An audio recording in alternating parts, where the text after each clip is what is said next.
Ninguém sabe como o mundo vai ser daqui a 50 anos. Só sabemos de uma coisa. Será totalmente diferente do que é hoje. Alguém podia imaginar, quando acabou a guerra, que o mundo ia mudar tanto? É uma reinvenção do mundo que o desenvolvimento está fazendo.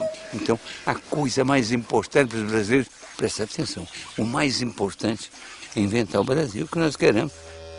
Surgimos da confluência, do entrechoque, do caldeamento do invasor português com índios silvícolas e com negros africanos. Somos uma cultura sincrética, um povo novo que, apesar de fruto da fusão de matrizes diferenciadas, se comporta como uma só gente, sem se apegar a nenhum passado. Estamos abertos para o futuro. Sabes que vou partir com os olhos rasos d'água e o coração ferido quando lembrar de ti.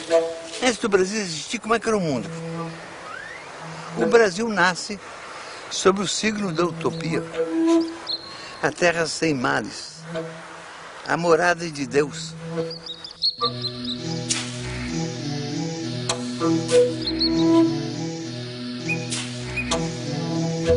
Há 1000 anos atrás, de lá pelo ano 1000, tem cartas que falam de uma ilha Brasil. Isso significa que o nome Brasil não vem do pau-brasil, não. Isso aqui era a Ilha Brasil, que alguns navegantes sabiam. Mas um dia, os portugueses precisaram fazer uma descoberta oficial, mandando até um escrivão do cartório declarar no cartório que foi descoberto. Isso foi em 1500. Mas ele preexistia há muito, fisicamente, biotericamente, biologicamente e humanamente. Humanidade indígena, humanidade diferente, de uma gente que agradeceu a Deus o mundo ser tão bonito, que existia para viver a vida, para gozar a vida. A finalidade da vida era viver.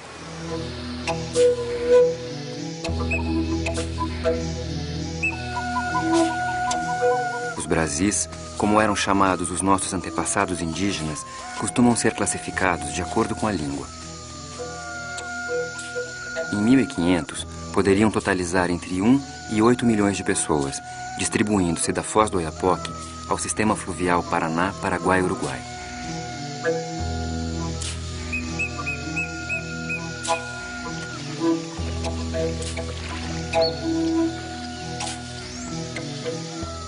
Num certo momento, depois dos primeiros povoadores, que eram de várias procedências, de várias línguas, vêm os tupis-guaranis. Eles devem ter vindo do oeste ou noroeste da Amazônia, desceram até a depressão do Pantanal e um dia atravessaram o Planalto brasileiro, chegando aos litorais. E a partir do litoral, um braço foi para o norte, outro braço foi para o sul. Os tupis eram muito mais aguerridos, muito mais diversificados na sua cultura. Eles expulsaram os homens do Sambaqui, ou escravizaram, ninguém sabe. E, curiosamente, nessa diáspora fantástica da marcha dos tupis, eles foram até a Amazônia. E foi exatamente esse quadro, deixado pelos tupis, é que os portugueses um dia vieram encontrar.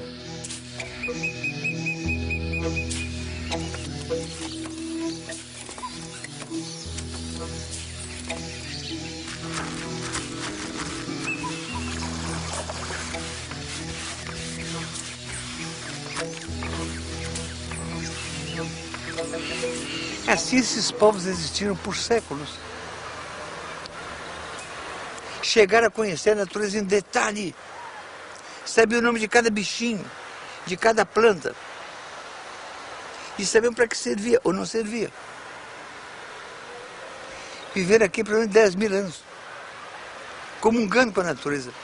Tiraram da natureza dezenas de plantas selvagens e domesticaram, ajeitaram, para poder plantar na roça tudo junto.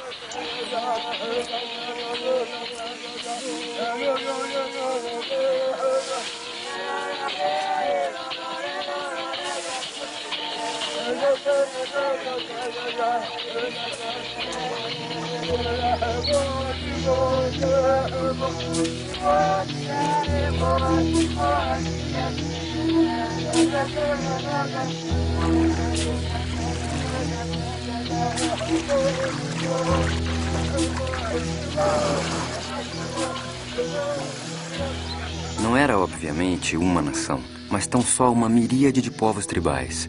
Viviam em aldeias, cada uma unidade social distinta, autossuficiente. Um índio, na força da sua cultura, ele se basta a si mesmo, ele é autossuficiente. Ele sabe fazer tudo o que ele vai precisar ao longo de sua vida. Sabe fazer a sua casa, sabe fazer a sua roça, plantar e colher, sabe fazer os seus instrumentos de trabalho, seu arco, sua flecha, sua canoa, sabe fazer esteira, sabe fazer rede e sabe identificar as espécies do seu ambiente que servem como alimento ou como medicamento.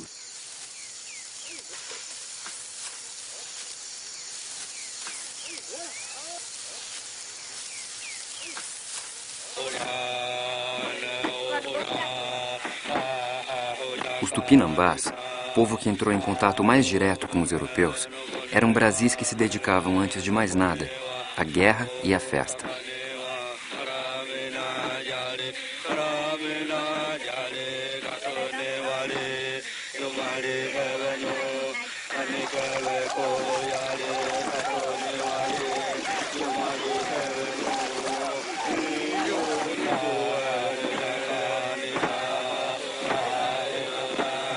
A função social da guerra entre os tupis era uma função em face do seu caminhamento ao longo de grandes espaços. E em toda parte os tupis guaranis deixaram nomes para os acidentes, para as faces das escarpas, para os rios, para as regiões. Então o colonizador encontrou um país que já tinha referências deixadas pelos povos tupis.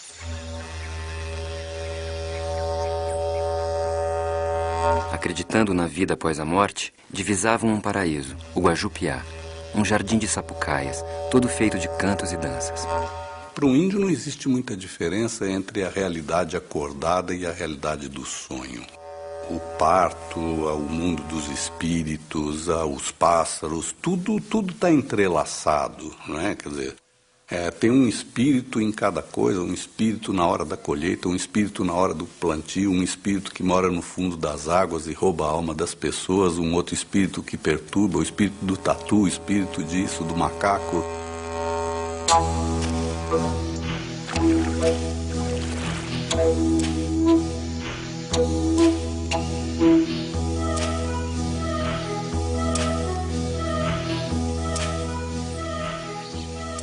A aldeia Tupinambá era composta por 4 a 8 malocas, medindo às vezes mais de 100 metros de comprimento. Em apenas uma maloca, podiam morar até 600 pessoas.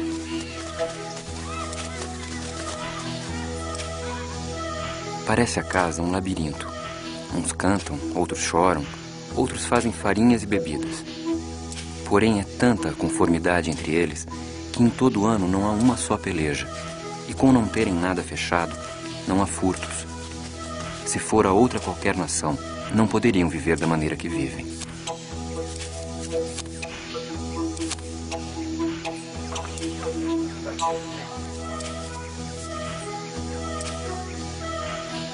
A aprendizagem da convivência e da sobrevivência era feita a partir do modelo dos mais velhos, e no fazer e no refazer.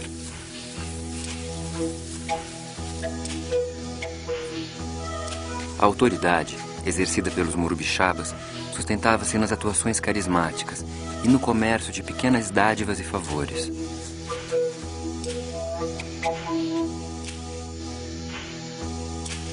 A liberdade sexual era grande. É certo que o adultério feminino podia acabar em espancamento, mas o fim do casamento, por iniciativa do homem ou da mulher, era simples e sumário.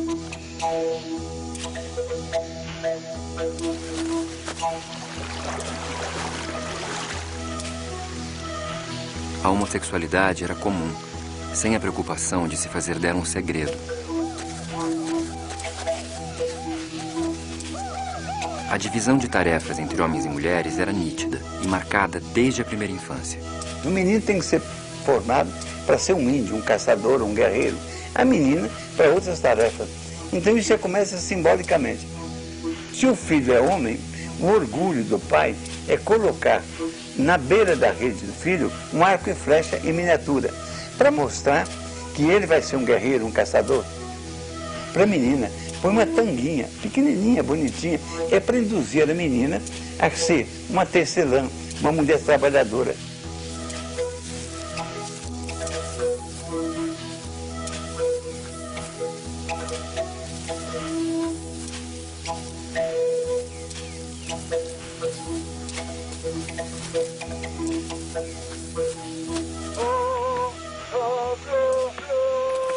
As mulheres cuidavam da roça, do preparo da comida e do cauim, o vinho que animava as festas tupi.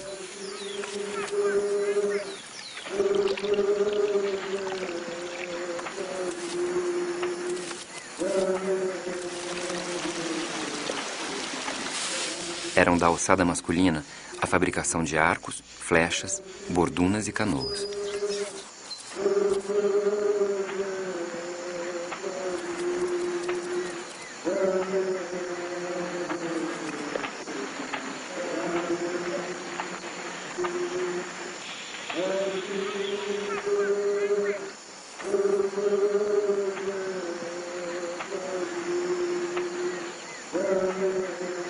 Entre os indígenas, nunca houve uma delimitação clara entre trabalho e arte.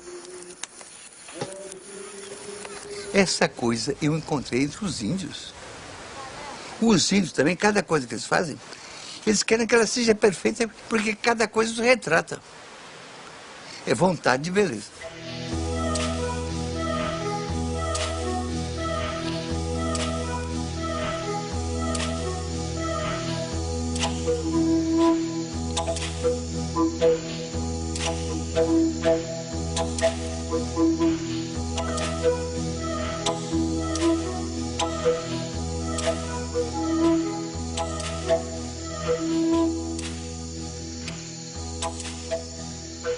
Há poucas coisas mais resistentes que uma etnia, do que a identidade de um povo. Há muito pouca coisa, mais que aço, mais que qualquer bobagem. Material é duro, uma etnia é dura. Se o pai pode criar os filhos, se o filho se cria na tradição dos pais, na língua dos pais, ele permanece sendo ele. Por quê? 4.000 anos.